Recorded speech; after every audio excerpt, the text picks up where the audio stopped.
नमस्कार, मी दीपक पाठक आणि तुम्ही पाहतात आझाद मराठी. ई चलनाच्या माध्यमातून जी चुकीच्या पद्धतीनं एक प्रकारे वसुली सुरू आहे, तर त्याच्या विरोधात कुठेतरी वाहतूक व्यावसायिक आक्रमक झाल्याचं चित्र आहे. माझ्यासोबत बाबा शिंदे आणि केशव क्षीरसागर आपल्यासोबत आहेत. त्यांच्यासोबत आपण संवाद साधूया आणि त्यांच्याकडनं जाणून घेऊया की नेमकी ही समस्या काय आहे आणि वाहतूक व्यावसायिकांना या सगळ्या ई चलनाच्या माध्यमातून जी वसुली चालली आहे, त्या माध्यमातून कशा पद्धतीनं त्रास सहन करावा लागतो. विशेषतः गेल्या 2 वर्षापासून ई चलनाच्या बाबतीत अनेक तक्रारी संपूर्ण राज्यात होत आहेत. विशेषतः नियमबाह्य पद्धतीने ई चलनाची आकारणी होत आहे. तर याच्या विरोधात आम्ही 1 वर्षापूर्वी मुंबई येथे मोठं आंदोलन केलं होतं. त्यावेळी राज्य सरकारने मीटिंग घेऊन हा प्रश्न 2 महिन्यामध्ये निकाली काढावा असं सांगितलं. कारण राज्य सरकारला आम्ही याचे सगळे प्रूफ दिले होते की जे आता याचे चलनं होत आहेत ते खाजगी मोबाईलवरनं याचं चित्रीकरण केलं जातं आणि चुकीच्या नियमबाह्य पद्धतीने आकारणी केली जात आहे. तर याच्या बाबतीत सरकारने काहीतरी ठोस पावलं उचलावीत.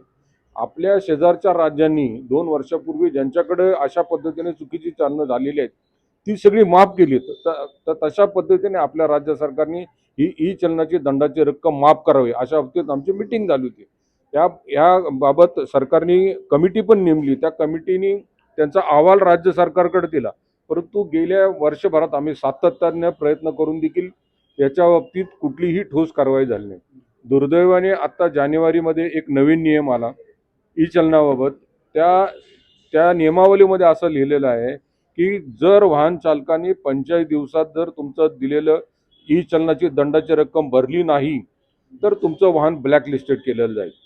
आता अशा प्रकारची ही अन्यायकारक केंद्र सरकारची भूमिका आहे. तर याच्या विरुद्ध सर्व संघटना एकत्र येऊन याच्या बाबतीत आम्ही राज्य सरकारला 1 महिन्यापूर्वी पत्र दिलं होतं. आत्ताही 3 दिवसापूर्वी पत्र दिलं होतं. परंतु त्यांच्याकडनं कुठलंही प्रत्युत्तर न आल्यामुळं देशातल्या सर्व रिक्षा, टॅक्सी, बस, ट्रक, शालेय विद्यार्थी वाहतूक आणि कंपनी वाहतूक करणाऱ्या सगळ्या बसेस या सगळ्या वाहतूक संघटनांनी एकत्र येऊन हा निर्णय घेतलाय की 5 तारखेला 1 लाख वाहनं मुंबईला आझाद मैदानावर मोर्चा घेऊन जायचा आणि त्या दिवसापासून संपूर्ण राज्यामध्ये बेमुदत बंद हा पुकारण्यात आलेला आहे. सर, तुमच्या संघटनांचा दावा आहे की चुकीच्या पद्धतीनं वसुली केली जाते. कशा पद्धतीनं चुकीच्या पद्धतीनं? टेक्नॉलॉजी ही चांगली गोष्ट आहे, पण टेक्नॉलॉजीचा मिसयूज होता कामा नये. आपण बघू शकता की एक्सप्रेस हायवेला सगळीकडे कॅमेरे लावलेले आहेत आणि अनेक वेळा कुठलीही चूक नसताना येलो नंबर प्लेटच्या गाड्यांवरती एक्सप्रेस हायवेला फाईन पडतात. त्याला तिथे कुठली मुभा नसते सांगायला की मी ती चूक केलेली नाही आहे. त्यांनी जे डिव्हायसेस लावलेले आहेत त्या डिव्हायसेस ISOकडनं चेक होतात का, की ते एक्झॅक्ट स्पीड चेक करतात का. मी मगाशीच एक्झाम्पल दिलं की एका खाजगी मॉलच्या पार्किंगमधले फोटो तिथल्या एका मॅनेजरनी ॲपवरती टाकले वाहतूक विभागाच्या, आणि ते फोटो त्याची कुठलीही शहानिशा न करता ते जे लोक त्यांच्यावरती फाईन पडला. म्हणजे स्विगी झोमॅटोवरती काम करणारा मुलगा, ते दिसतंय की ती इमेज आहे ती एका पार्किंगमधली आहे. पार्किंगमध्ये जो चौकोन असतो व्हेकल पार्क करण्याचा, त्या चौकोनातले उभे असलेले व्हेकलचा फोटो अपलोड कोणतरी करू शकतो. अपलोड होऊन एखादा अधिकारी ते अप्रूव्ह करू शकतो. त्या मुलावरती फाईन पडू शकतो आणि आजपर्यंत 6 महिन्यापर्यंत आम्ही जर फॉलोअप घेऊन येतो, फाईन माफ झालेला नाही आहे किंवा तो कॅन्सल झालेला नाही आहे. तर अशा प्रकारे जर का बघितलं, जे हजारो आता फाईन पडत आहेत ते इल्लिगल आहेत. उद्या आम्ही जेव्हा याचिका दाखल करू उच्च न्यायालयामध्ये, तेव्हा जेव्हा ही जी पद्धतच जेव्हा रद्दलबाद होईल, तेव्हा ज्या लोकांवर फाईन पडले त्या लोकांना नुकसान भरपाई सरकार देणार आहे का? किंवा ज्या एक्सप्रेस हायवेला जे लोक आता फाईन मारतायत, ज्या लोकांनी जे डिव्हायसेस लावलेले आहेत, हे तिथं कोणी चेक करतं का की ते लोक सगळी अमाऊंट भरतायत का गव्हर्नमेंटला? किंवा तिथं कोणी चेक करतं की त्यांचे लावलेले कॅमेरे हे सगळे सर्टिफाईड आहेत का? तर अशा प्रकारे एक प्रकारे बजबजपुरी माजलेली आहे भ्रष्टाचाराची, ही लवकरात लवकर थांबवणं गरजेचं आहे. आणि वाहन बाळगणं म्हणजेच हा एक प्रकारे आता काहीतरी खूप मोठा आम्ही क्राईम करतो असं आम्हाला वाटायला लागलं. फक्त ड्रायव्हर लोकांचा प्रॉब्लेम नाही, प्रत्येक सामान्य नागरिकाला या गोष्टीचा त्रास होतोय. अनेकांवर चूक नसताना तिथं फाईन पडत या गोष्टी त्वरित थांबवाव्या अशी आमची विनंती आहे. तुमच्या प्रेसमध्ये वसुली असा शब्द आला, तर वसुलीच्या बद्दलच बोलायचं झालं तर कशा पद्धतीनं वसुली चालली, काय आकडेवारी आहे का तुमच्या? आकडेवारी तर एक्झॅक्ट मी आता सांगू शकत नाही, पण माननीय ॲडिशनल CPचा व्हिडिओ आहे. त्यात त्यांनी काहीतरी 500 CR पर्यंत वसुली बाकी आहे असं त्यांनी सांगितलं. तर ती फक्त ऑनलाईन जे फाईन पडले त्यांचीच आहे का, इतर सगळ्यांची, ते अजून आकडेवारी आमच्याकडे अधिकृत नाही आहे. पण या बाबतीत कुठलीही शंका नाही आहे की त्या ॲपवरती हजारो फाईन्स दररोज पडतात आणि त्या हजारो फाईन्सची संख्या ही CRsमध्ये असेल की जे अत्यंत चुकीचं आहे. आणि जर का कुठलाही दंड हा चुकीच्या पद्धतीने वसूल जर का कोणी जर का केलं तर तो कर राहत नाही, तो जिझिया कर होतो. आणि अशा प्रकारचा कर असेल तर त्याला लूटमारच म्हटली जाते. जर का राज्य जर सरकारची जर जी का रक्कम एक आहे, मिनिट एक मिनिट एक मिनिट. बरं. राज्य सरकारने अधिकृत केलेली घोषणा आहे, त्याच्यामध्ये 4,500 कोटी दंड येणे बाकी आहे असं त्यांनी सांगितलेलं आहे. आता आपण जर पाहिलं की जे हे दंड आकारला जातो तर बेशिस्त वाहन चालक किंवा चुकीच्या जागेवर पार्किंग, त्याच्यामुळे वाहतुकीला अडथळा निर्माण झाला, अशा पद्धतीचे कारणं असतात.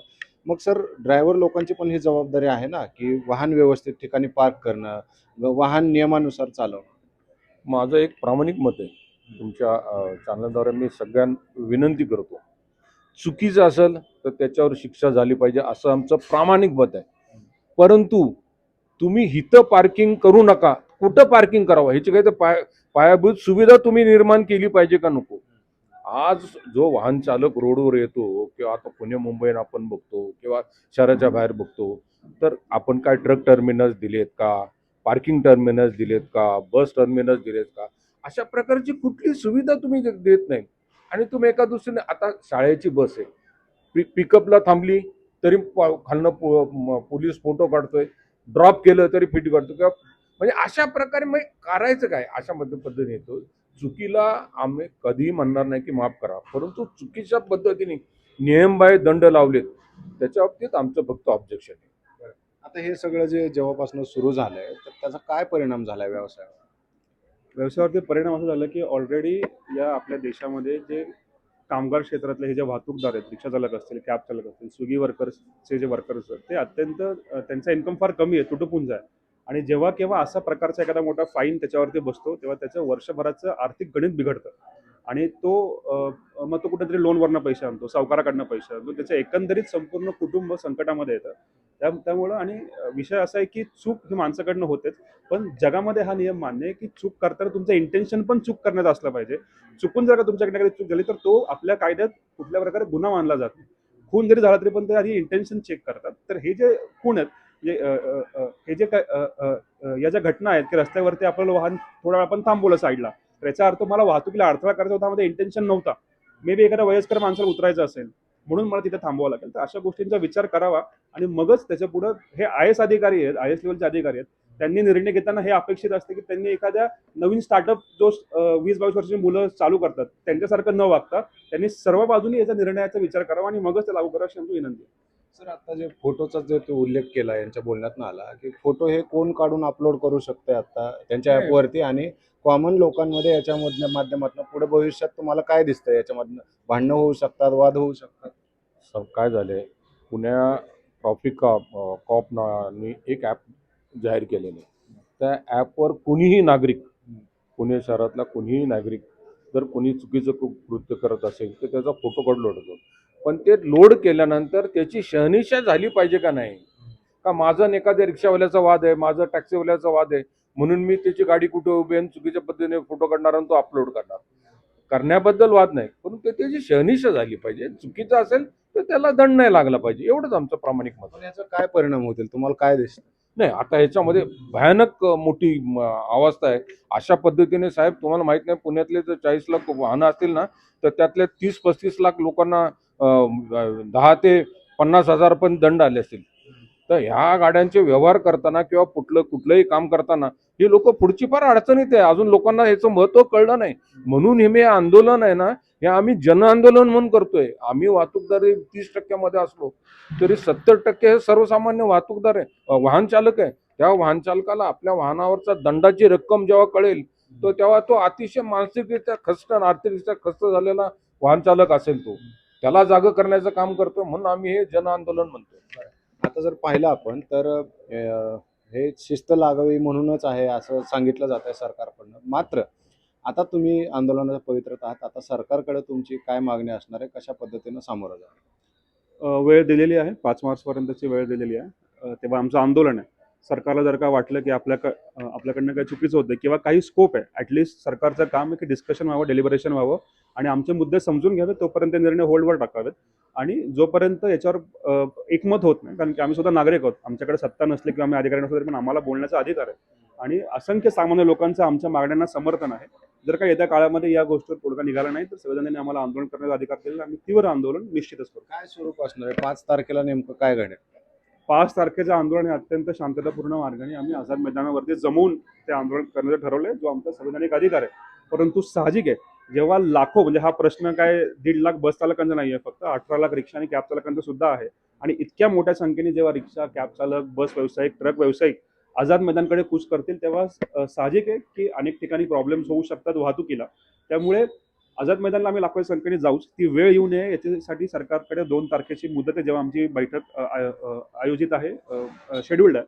आणि जर का 2 तारखेच्या बैठकीत काही तोडगा निघाल तर आम्ही याच्या पुन्हा विचार करू पण आंदोलनात. एवढं मोठं जर वाहतूक वाहनं घेऊन, आपले वाहतूकदार वाहनं घेऊन जर मुंबईच्या दिशेनं आले लाखो वाहतूक, खूप मोठ्या प्रमाणावरती एक रश तिथं आपल्याला पाहायला मिळू शकतो आणि जनसामान्यांना खूप याचा त्रास होऊ शकतो. याचा विचार करण्याची आमच्याहून जास्त जबाबदारी सरकारवरती आणि अधिकाऱ्यांवरती, आणि मला आशा आहे की अत्यंत उच्च शिक्षित अधिकारी याचा विचार करतील आणि आमच्या ज्या मागण्या आहेत त्यांच्यावर तोडगा काढतील.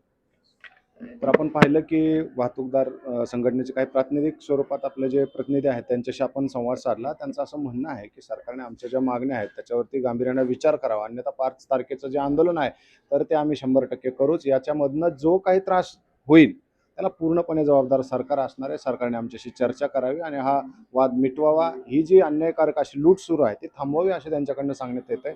या बाबतीत आपलं या सगळ्या घडामोडींवर लक्ष असणार आहे. तुर्तास आपण इथंच थांबूया. धन्यवाद.